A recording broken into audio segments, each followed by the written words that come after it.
Mateus 26.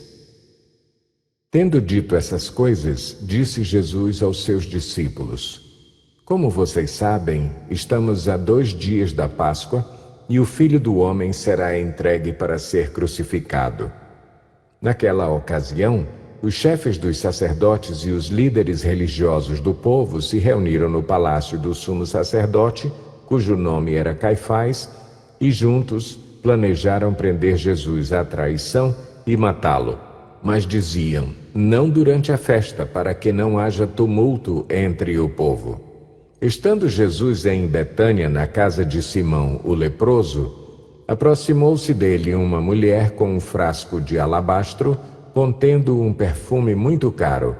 Ela o derramou sobre a cabeça de Jesus quando ele se encontrava reclinado à mesa. Os discípulos, ao verem isso, ficaram indignados e perguntaram: por que este desperdício? Este perfume poderia ser vendido por alto preço e o dinheiro dado aos pobres.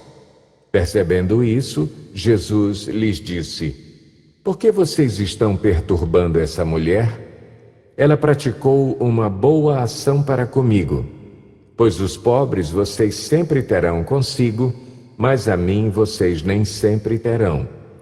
Quando derramou este perfume sobre o meu corpo, ela o fez a fim de me preparar para o sepultamento. Eu lhes asseguro que em qualquer lugar do mundo inteiro onde este evangelho for anunciado, também o que ela fez será contado em sua memória. Então, um dos 12, chamado Judas Iscariotes, dirigiu-se aos chefes dos sacerdotes e lhes perguntou: o que me darão se eu o entregar a vocês? E lhe fixaram o preço, 30 moedas de prata. Desse momento em diante, Judas passou a procurar uma oportunidade para entregá-lo. No primeiro dia da festa dos pães sem fermento, os discípulos dirigiram-se a Jesus e lhe perguntaram: onde queres que preparemos a refeição da Páscoa? Ele respondeu, dizendo que entrassem na cidade, procurassem um certo homem e lhe dissessem: o mestre diz, o meu tempo está próximo. Vou celebrar a Páscoa com os meus discípulos em sua casa. Os discípulos fizeram como Jesus os havia instruído e prepararam a Páscoa. Ao anoitecer, Jesus estava reclinado à mesa com os 12 e, enquanto estavam comendo, ele disse: digo-lhes que certamente um de vocês me trairá. Eles ficaram muito tristes e começaram a dizer-lhe um após outro: com certeza não sou eu, Senhor. Afirmou Jesus: aquele que comeu comigo do mesmo prato há de me trair. O Filho do Homem vai, como está escrito a seu respeito, mas ai daquele que trai o Filho do Homem. Melhor lhe seria não haver nascido. Então Judas, que haveria de traí-lo, disse: com certeza não sou eu, mestre. Jesus afirmou: sim, é você.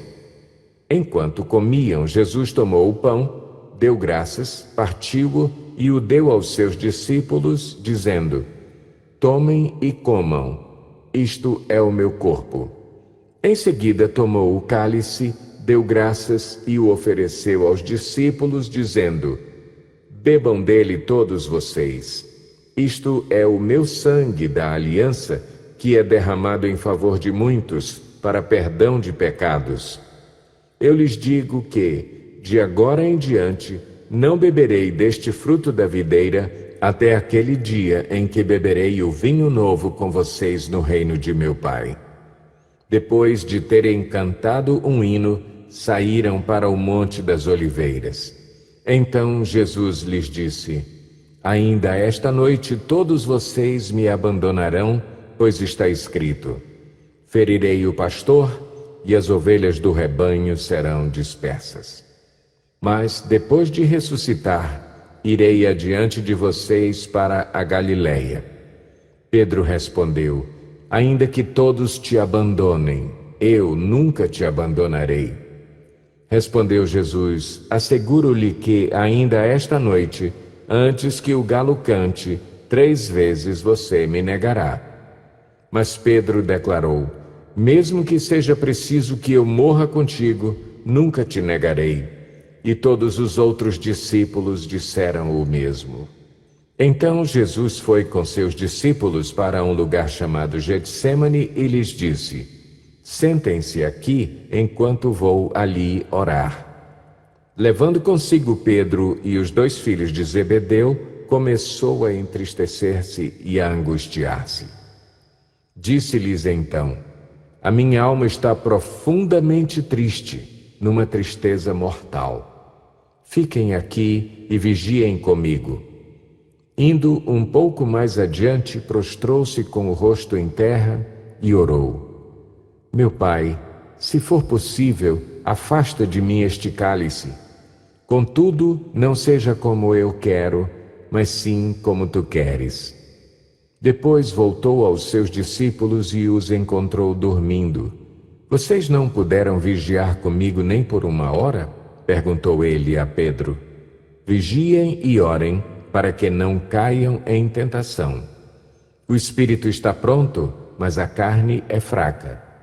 E retirou-se outra vez para orar. Meu Pai, se não for possível afastar de mim este cálice sem que eu o beba, faça-se a tua vontade. Quando voltou, de novo os encontrou dormindo, porque seus olhos estavam pesados. Então os deixou novamente e orou pela 3ª vez, dizendo as mesmas palavras.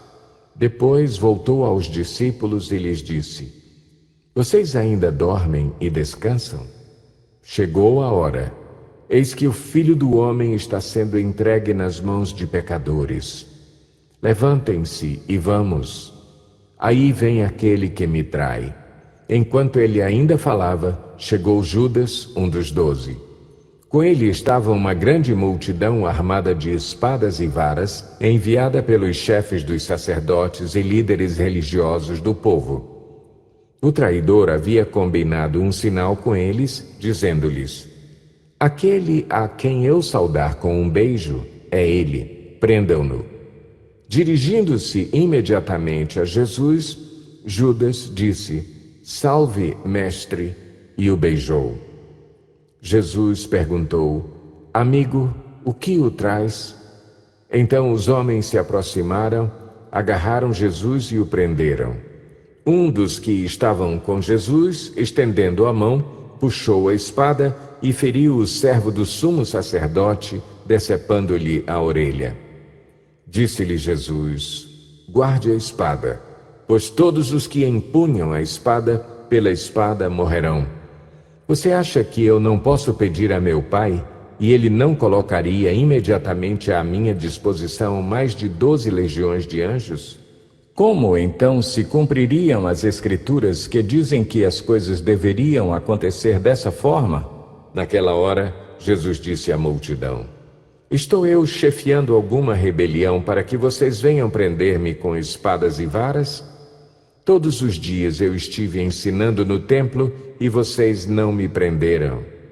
Mas tudo isso aconteceu para que se cumprissem as Escrituras dos profetas.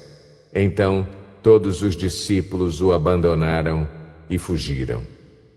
Os que prenderam Jesus o levaram a Caifás, o sumo sacerdote, em cuja casa se haviam reunido os mestres da lei e os líderes religiosos.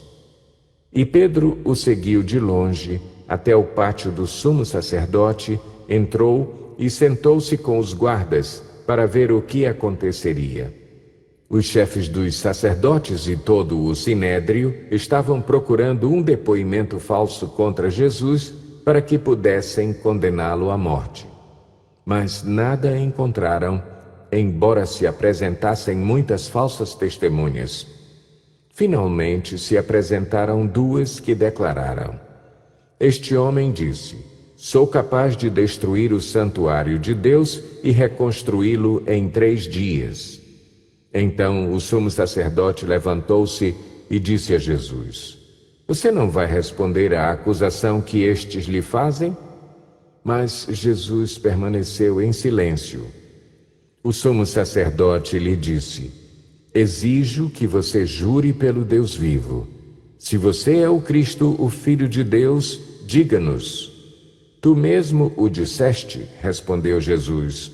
Mas eu digo a todos vós: chegará o dia em que vereis o Filho do Homem assentado à direita do Poderoso e vindo sobre as nuvens do céu. Foi quando o sumo sacerdote rasgou as próprias vestes e disse: blasfemou! Por que precisamos de mais testemunhas? Vocês acabaram de ouvir a blasfêmia. O que acham? É réu de morte, responderam eles.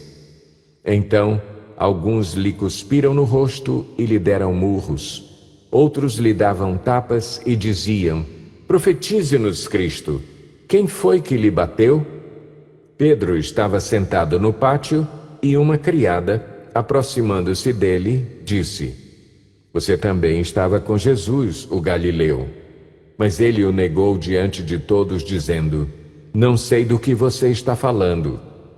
Depois saiu em direção à porta, onde outra criada o viu e disse aos que estavam ali: este homem estava com Jesus, o Nazareno. E ele, jurando, o negou outra vez: não conheço esse homem. Pouco tempo depois, os que estavam por ali chegaram a Pedro e disseram: certamente você é um deles. O seu modo de falar o denuncia. Aí ele começou a se amaldiçoar e a jurar: não conheço esse homem.